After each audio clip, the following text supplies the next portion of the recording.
Die heiligen Ungeheuer sind auf dem Vormarsch. Hier bei Yu-Gi-Oh! GX. Und wir müssen sie aufhalten mit ein paar Elementarhelden. Geil. Der wahre Anführer der Schattenreiter offenbart sich als Kagemaru. Der Superintendant und Gründer der Duellakademie. Hä? Der Gründer der Duellakademie war Kaiba. In der Hoffnung, dass er seine heiligen Ungeheuer kann und sie nutzen können, die Weltherrschaft übernehmen, fordert Jaden zu einem Duell heraus. Ich hab diese Schule gebaut, ich bin jetzt zurückgekommen, meine heiligen Ungeheuer zu holen. Der sieht so alt aus, nichts für ungut. Ich weiß, man soll ja nicht über Alter und so, ist immer so ein anderes Thema, aber der sieht so aus, ganz ehrlich, als wäre er wesentlich älter als sogar Pegasus. Und will sie nicht erzählen, dass es vor Pegasus bereits eine Duellakademie gab. Aber gut, das ist eine andere Geschichte, die wir vielleicht im Spiel auch noch erfahren. Hä? Ich bin Kagemaru, der Meister der Mumien. Ich weiß, die Kane versegelte. Ich weiß, der Schepper die 7 Schlüssel gab. Die Schlüssel sind wertlos, um die Geisttüre zu öffnen. Vor allem, die Schlüssel sind wertlos. Mhm. Das heißt, unsere Freunde haben sich einfach mal komplett so geopfert. Das war alles für die Katz. Um die Geisttüre zu öffnen, will ich meine Energie ausduellen. Und diese Energie habt ihr also einen Versuch, die Schlüssel zu beschützen, bereitgestellt. Weil ich mich immer so frage, Energie aus Duellen. Ja, ich weiß, da ist ja hier Yu-Gi-Oh! Mit dem ganzen Duellsystem und so und die Monster mit Hologrammen, kann man sagen, wissen wie. Nicht zum Leben erweckt, aber doch realistisch darstellt und so. Wenn er Energie aus Duellen braucht, also macht er einfach ein paar Fake-Duelle oder macht irgendwie, stellt holographische Projektoren auf und so. Nee, natürlich erstmal. Genau. Dass ein Schüler mit genug Duellgeist auftaucht. Nur einer mit dem Potenzial, die heiligen Ungeheuer freizulassen und mir die Stärke zu geben, die Welt zu beherrschen. Eigentlich gäbe es 2, da gäbe es einen Yugi Muto, aber das ist zu stark für mich. Mein Gegner ist Jaden Yugi.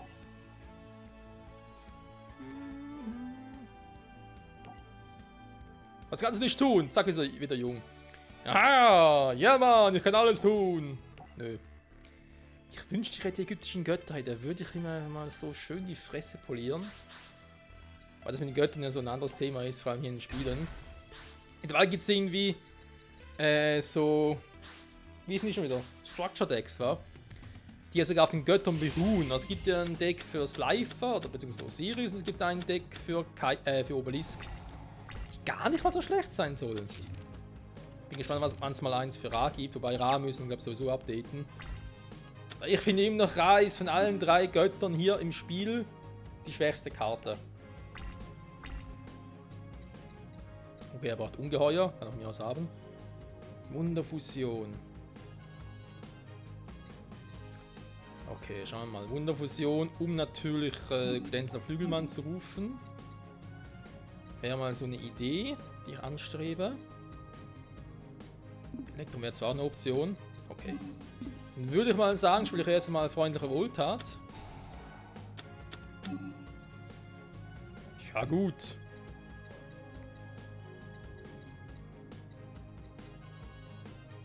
Kannst du jetzt theoretisch die beiden ablegen und dann Wunderfusion spielen, um sie wieder zu rufen, aber irgendwie...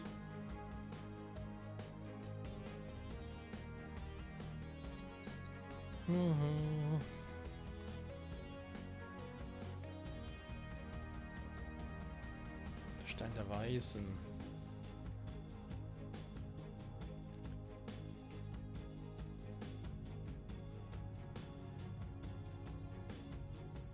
Ja, Sabatiel, Stein der Weisen auf dem Friedhof legen, ich weiß nicht so recht. Ist echt schwer, was ich von denen auf dem Friedhof legen soll.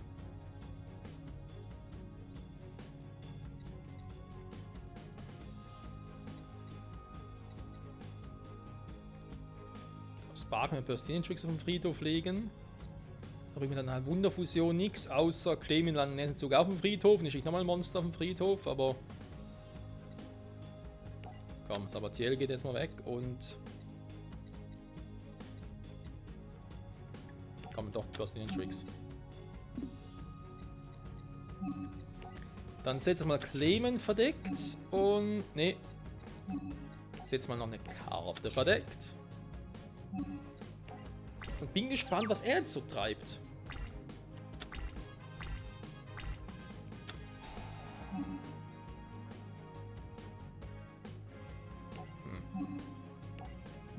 Pyro. Okay. Pech gehabt.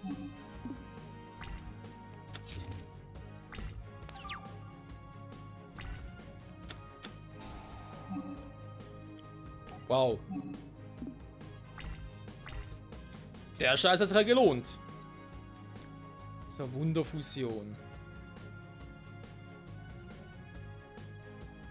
Spielfeldzeit oder im Friedhofverband, ist mal klar, kann ja claimen. Plus Personal Trick als Beispiel. Ihr könnt aber auch Avian. Warte mal. Ein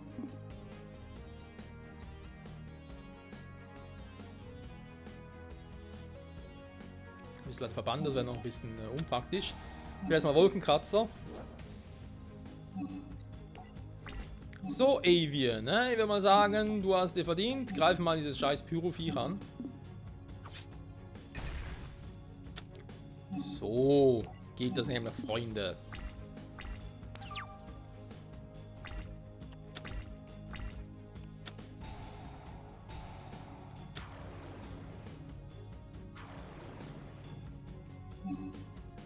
Hat er gerade seinen unendlichen Finsternis-Zwilling-Dingsbums zweimal gerufen?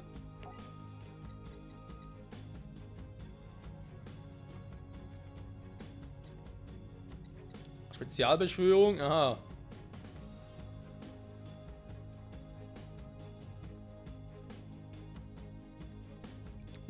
Das ist fies. Der Effekt ist fies.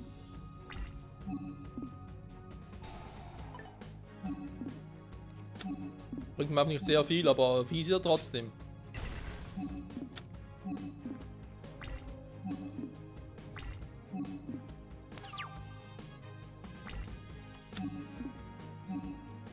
Blitzenschlag ist auch fies. Ja genau, herkulische Kraft. Kannst auf der Hand beschwören, okay. Ich kann trotzdem Avian rufen, ruft trotzdem als Sparkman noch. Ja, ich habe einen Plan, Freunde. Auch wenn es jetzt so aussieht, aber ich habe einen Plan.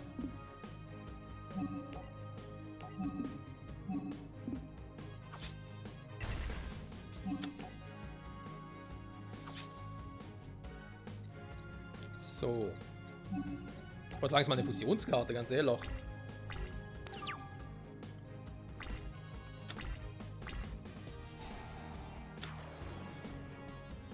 Oh, ich glaube das nicht, hey.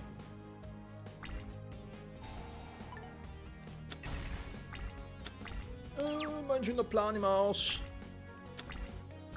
Na toll, jetzt kommt Personal Tricks, die ich gar nicht brauchen kann.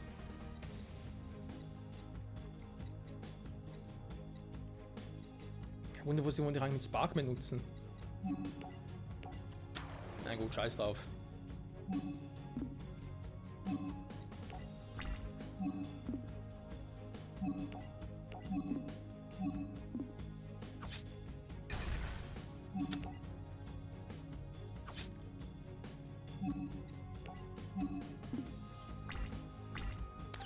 Na, Kagemaru, du allmächtiger Meister, Schattenreiter, sieht nicht mehr so gut aus, wa?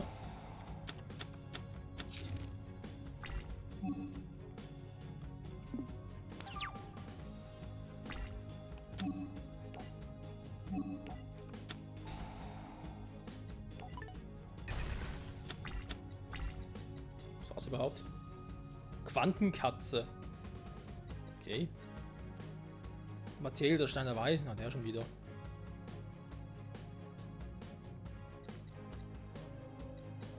Ja, ich könnte schon Wunderfusion rufen, aber oder aktivieren, aber naja.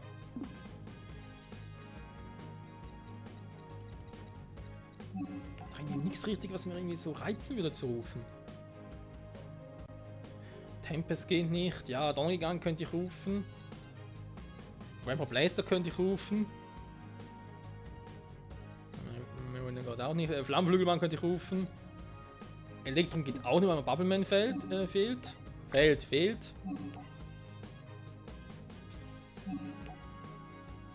So, ja, ich weiß nicht, was hier funktioniert. So doof bin ich auch. Hm. Du, du, du, du. Was macht denn der da überhaupt? Der macht nichts. Komm. Wir geben mal eine Chance, wa?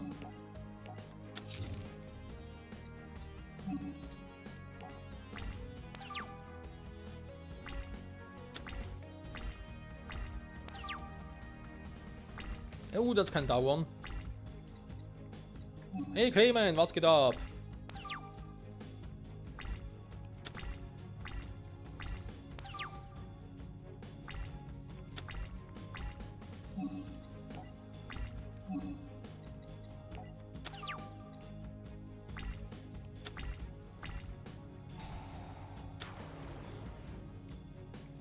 Schattengräber, so. Was kann er überhaupt?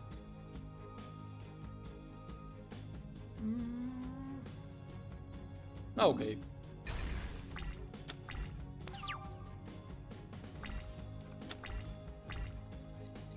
Ein geflügelter Kuribo, geht sie doch noch. Ja, schön. Hier, Sparkman.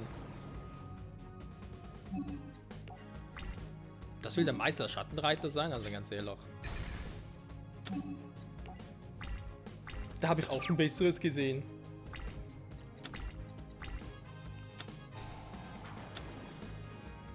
Das sieht schon besser aus. Das ist eine vernünftige Karte. So, schon mal noch Verstärkung für die Armee.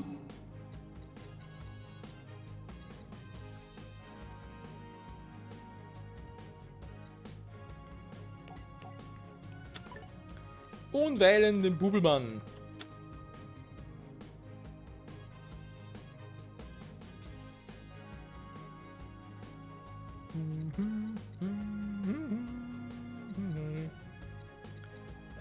War mein Rufen? Ja, kann natürlich auch. Ihr könnt auch jetzt mit Wunderfusion irgendwie Elektrum rufen. Und das Ganze will ich mal fix beenden. Aber will ich das? Ich weiß nicht.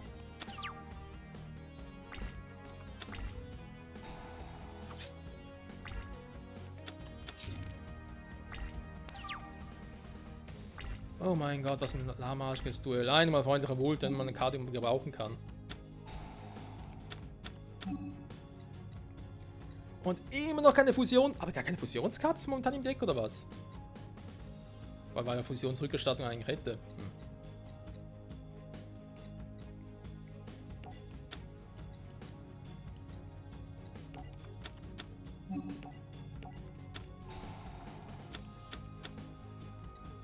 Keine einzige Fuck. Okay, gut, komm. Dann leck mich. Machen wir so, Wunderfusion.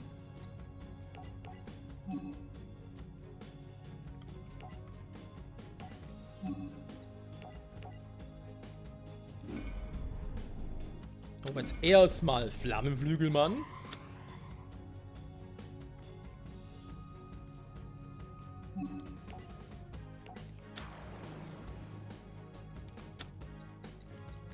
Dann spiele nochmal Wunderfusion. Und ruf den glänzenden Flügelmann.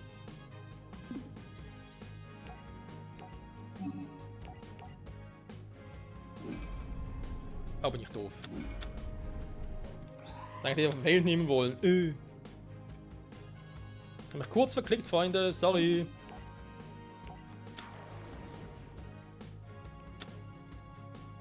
Der hat auch keine Animation. Doch, come on, Freunde. So. Blitzeinschlag. Dann kann Bammen noch weg. Glänzender Flügelmann. Direkter Angriff und das Duell ist vorbei. Dankeschön. Tschüss. Bis. Müssen wir uns verarschen, wa? Der soll es jetzt richten.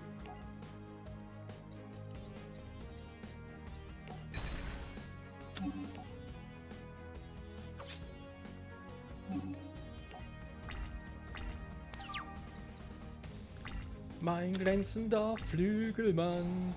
Er ist einfach halt der Flügelmann. Ja, mach das mal.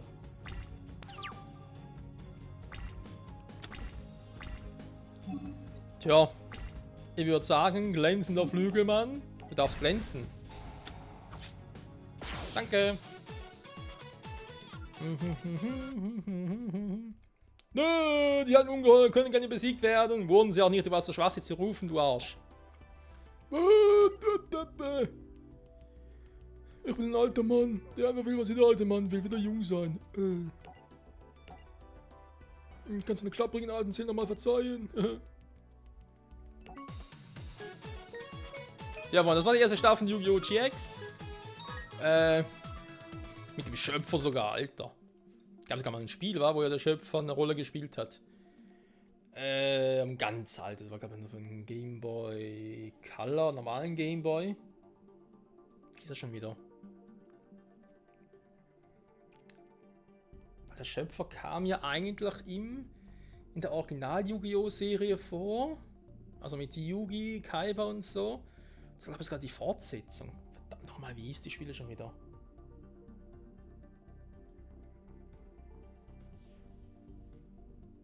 Da ging es irgendwie auch darum, dass der Schöpfer irgendwie ein ganz krasses Vieh, beziehungsweise es ging irgendwie darum, das waren zwei aufeinanderfolgende Spiele. Im ersten ging es eigentlich die Story. Er handelte von normalen Battle City Turnier und selber mitspielen konnte und dementsprechend selber auch die 3 Götterkarten gewinnen konnte. Damals war noch irgendwie das ganze Duellsystem noch komplett anders, nicht so wie hier, sondern halt oldschool und ganz andere Effekte und so. Das zweite hat mit dem Schöpfer zu tun, irgendwie etwas, was eine Nachfolgestory davon war, wo man irgendwie, ich glaube, es gab mit den Götterkarten nachher den Schöpfer irgendwie besiegen musste. Der dahinter steckt. Irgendwie, er hat ein bisschen was von dem Drachen-Story-Arc gehabt, also da mit Atlantis und so. War irgendwie so ein bisschen ähnlich. So, mit Auszeichnung bestanden. Aha, gut. Ja, jetzt ist halt das erste, sagen wir mal, das erste Jahr wäre jetzt eigentlich vorbei. Da ist es so, dass bei Yu-Gi-Oh! GX war ja die Staffeln waren in Jahre unterteilt. Das erste Jahr, also generell, was glaube ich 3 Jahre um ein Jahr dort war, oder gab es sogar 4? Ne, 3. Genau, weil die dritte und die 4. Staffel waren irgendwie, das 3. Jahr ein bisschen geteilt. Naja, egal. Also, starten wir also ins 2. Jahr, von dem her. Chumley nahm am Khan-Design-Wettbewerb von Industrial Illusions teil und gewann. Er hat aber seine Abschlussprüfung noch nicht bestanden und Dr. Crowler bestand darauf, dass nur ein Empfängnisschein bekam, wenn er die Prüfung bestand. Aha.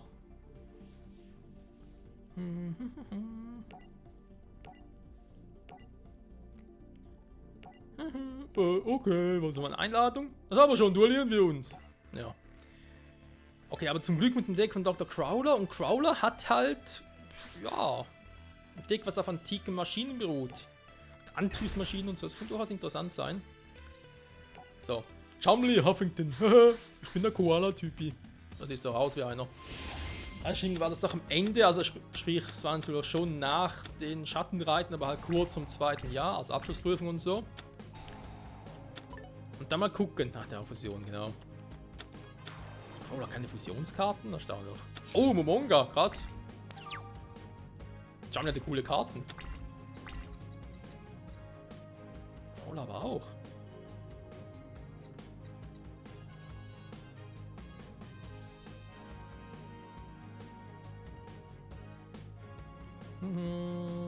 Antriebsingenieur ist aber Stufe 5 leider.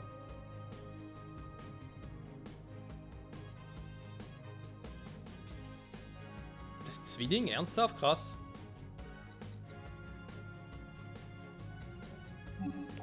Sehr gut. Antiker Antriebsritter, zeige dich. Schön.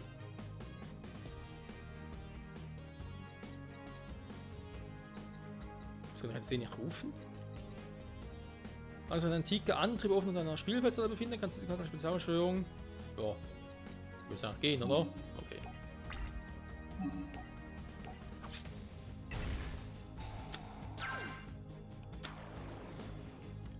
Und er ruft 2 weitere Momongas aufs Feld, nehme ich jetzt mal an. Jo.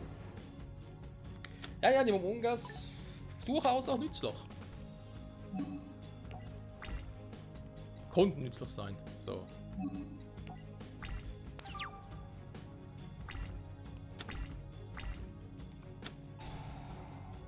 Oh, hallo, bin gespannt.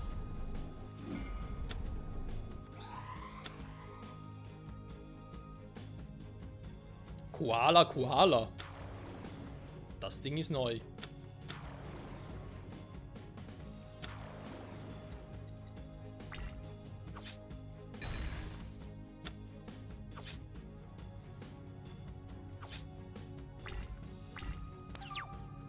Chumley, Respekt, das war ein guter Zug. Muss ich dir lassen, leider nicht gut genug.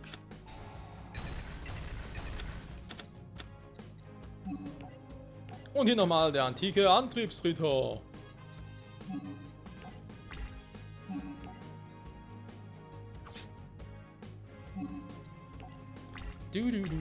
Das Duell ist eh gleich vorbei. Beziehungsweise der Part, ja. Das Duell natürlich auch, aber der Part vor allem.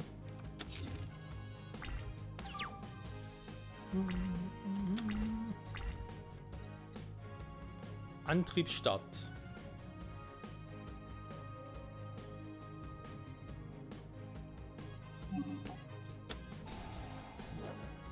Warum eigentlich nicht?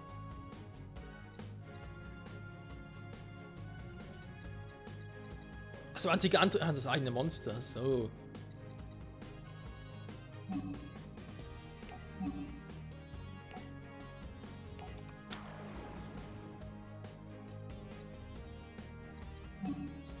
So.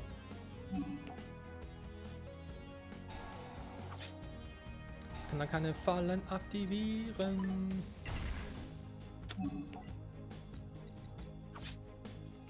Der große Marsch der Tiere. Gab es da mal ein Buch davon und einen Film?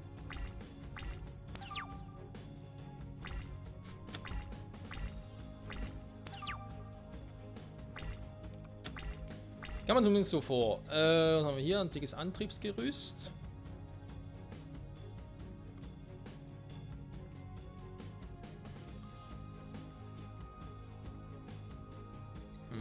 Brauche eigentlich nicht, da könnt ihr den mal rufen. Ja, komm.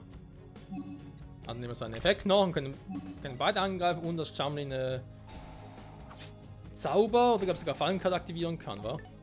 Gut, das geht sowieso nicht mehr, weil sie jetzt beide weg sind. Und das war's, Chumley. Tut mir leid. Aber Crawler's Deck ist noch relativ cool, finde ich. Hat Spaß gemacht. Ich hab verloren. Hör mit dem Weinen auf. Es stimmt, du hast verloren. Und verlieren heißt nicht immer automatisch versagen. In diesem Duell ging es nicht ums Gewinnen oder Verlieren, sondern darum, deine Fähigkeit zu beweisen. Wie können wir dich bei dem Talent, das du heute gezeigt hast, durchfallen lassen? Ich werde dich für die Stelle bei Industrial Illusions empfehlen. Du hältst einen Abschluss. Leb wohl, herzlichen Glückwunsch, Chumley. Chumleys Face.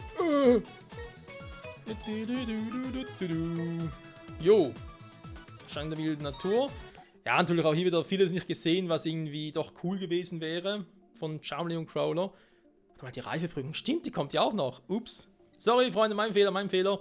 Also die erste Staffel ist eigentlich erst hier vorbei. Also jetzt bitte nicht falsch verstehen, ich habe jetzt hier bisschen was falsch erzählt. Das war, ja, es war einfach das Finale, mit dem Auftritt der eigenen Ungeheuer, die gar keinen Bock hatten aufzutreten. Das hier war lustig. Und das ist halt das Duell zwischen Jaden und Zane. Das heißt, Elementalen gegen Cyberdrachen. Das wird sicher spannend. Und wie es dann weitergeht, weil das nächste Art-Duell steht auch schon bevor, dann heißt Elementalen gegen Schicksalshelden. Oh Mann. Jo, ich würde sagen, diesen will es mehr. Das nächste Mal wieder zurück bei Yu-Gi-Oh! GX. Beziehungsweise natürlich Yu-Gi-Oh! Legacy of Duelist Link Evolution. Mann, bis dahin. Bye, bye.